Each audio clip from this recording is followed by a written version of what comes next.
There was a young man who dreamed of running a marathon, but everyone around him laughed. He wasn't fast, he wasn't strong, and he had never run more than a few miles in his life.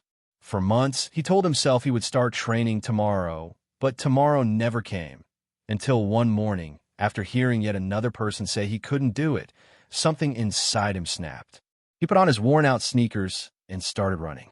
The first day, he barely made it to the end of the street. The second day, he made it a little farther.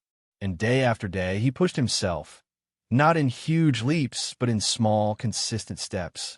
Months later, he crossed the finish line of his first marathon. Not because he was the fastest, not because he was the strongest, but because he refused to stop moving forward. That's the power of motivation. It's not about waiting to feel ready. It's about starting before you are and proving to yourself every single day that you can go farther than you think.